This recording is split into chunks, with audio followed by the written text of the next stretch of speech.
Welcome back. You're still tuned in to News and Views of myself, Salayalo Makwidiri. And we're going to be kickstarting today's edition of the show by revisiting a very, very important conversation that took place last night on Wednesday nights with Inayat Wadi. If you missed it, it was very, very important considering the state of affairs right now. It looks like we are back to the beginning. It looks like the Israeli US war against Iran has not yielded any productive results when it comes to the cessation of hostilities between the countries, especially the United States of America.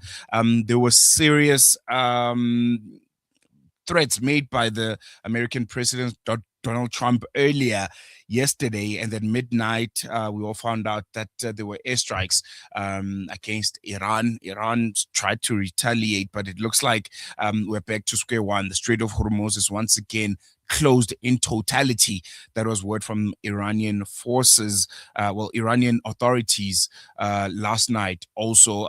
There was a really, really important conversation that was had on Wednesday nights with Inayat Wadi, and they were looking at some of the key lessons that the world is supposed to have learned 100 days into the war. It felt like it was a time where negotiations were gaining steam and we could ultimately see an end to this war. That was when this conversation was had, but it doesn't look like that's the case. It looks like we're back right where we began, and this conversation reflected on the lessons that we're supposed to have learned and the implications of this particular war, not just for the Middle East, but also for the wider world. So take a listen. There's some very, very key takeouts from this conversation.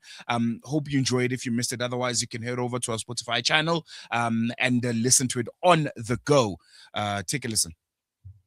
Indeed, I think there's so many factors, and I think Dr. Alsayegh had started out with looking at the United States, and I think that is the first thing that is very clear from not just the war itself, but even post the war. This is the active phase of the war, the hot war as such, that led after that sort of 30 days of the bombing campaign and Iran's reaction as well, retaliation to that, is that the United States is no longer the superpower.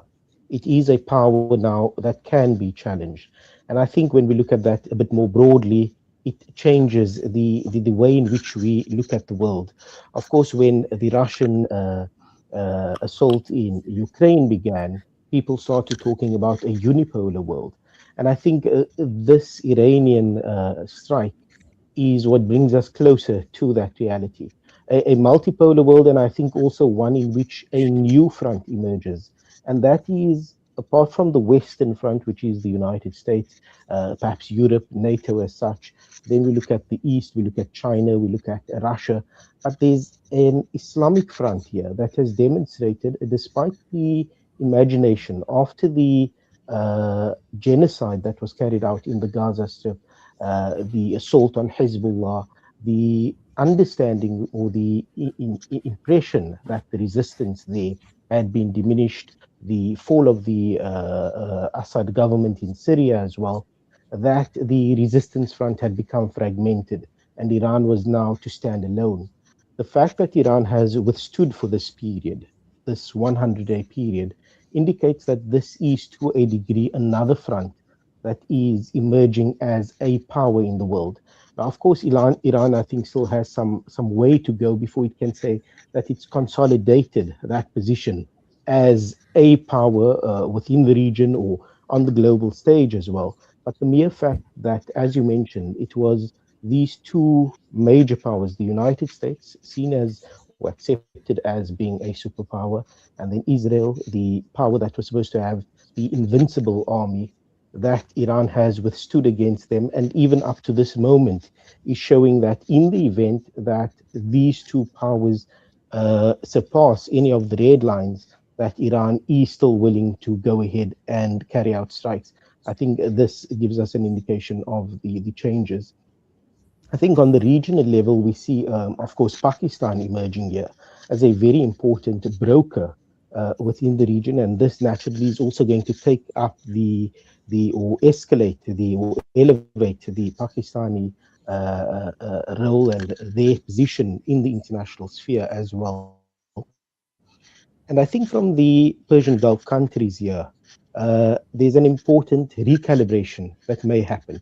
It may not happen with all of them, but I think there are considerations and there are sort of assessments that are being done within these countries to the degree that we even have Saudi Arabia, for example, proposing some sort of a non-aggression pact that it can sign with the Iranian side as well. So I think these are all of the factors which sort of reshapes the world that we are looking at, that we can assess from this 100-day period thus far in now.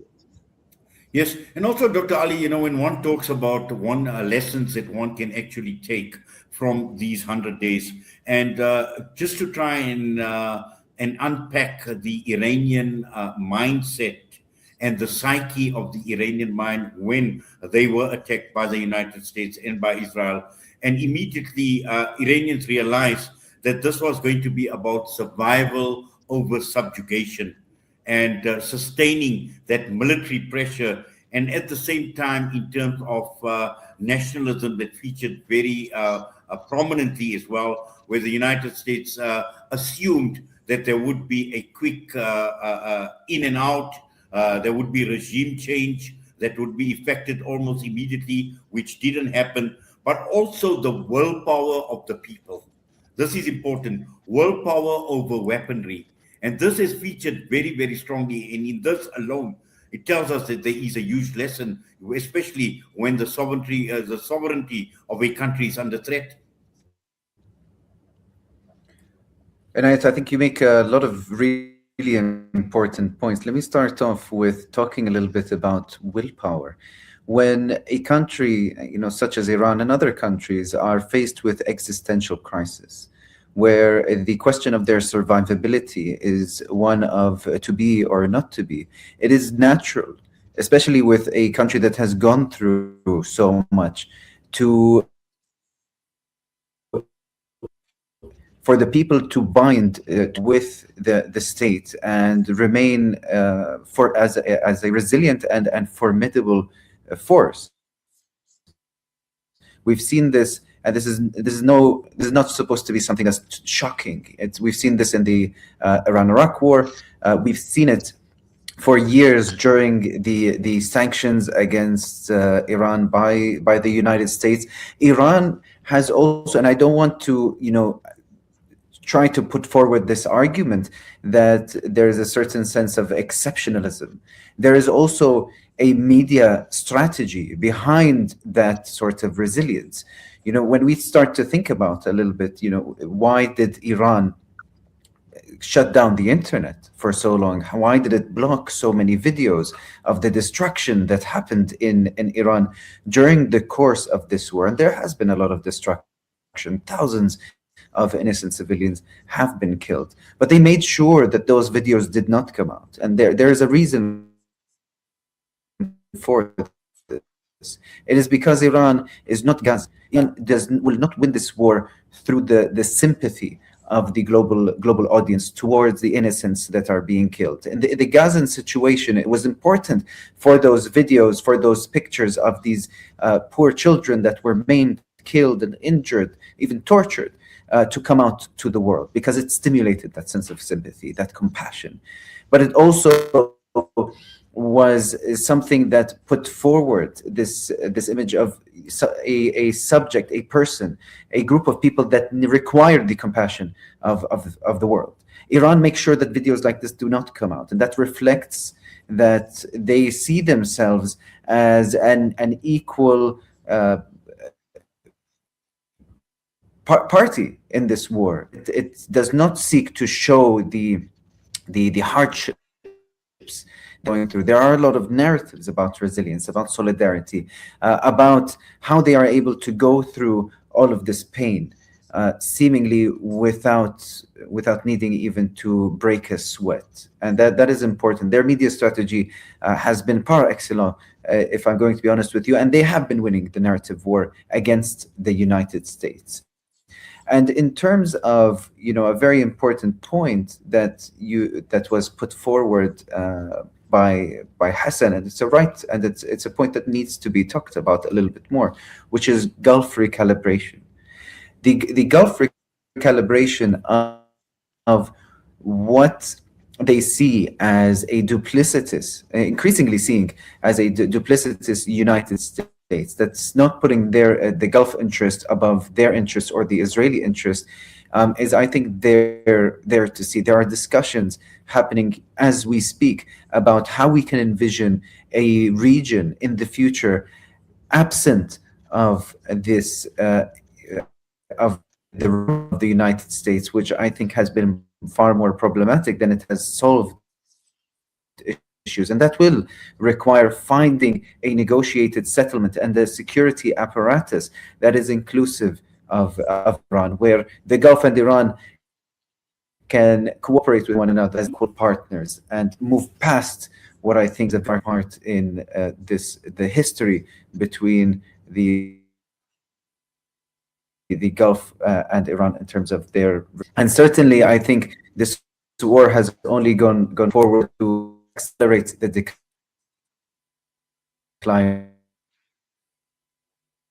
of the United States. There is a reason why George Bush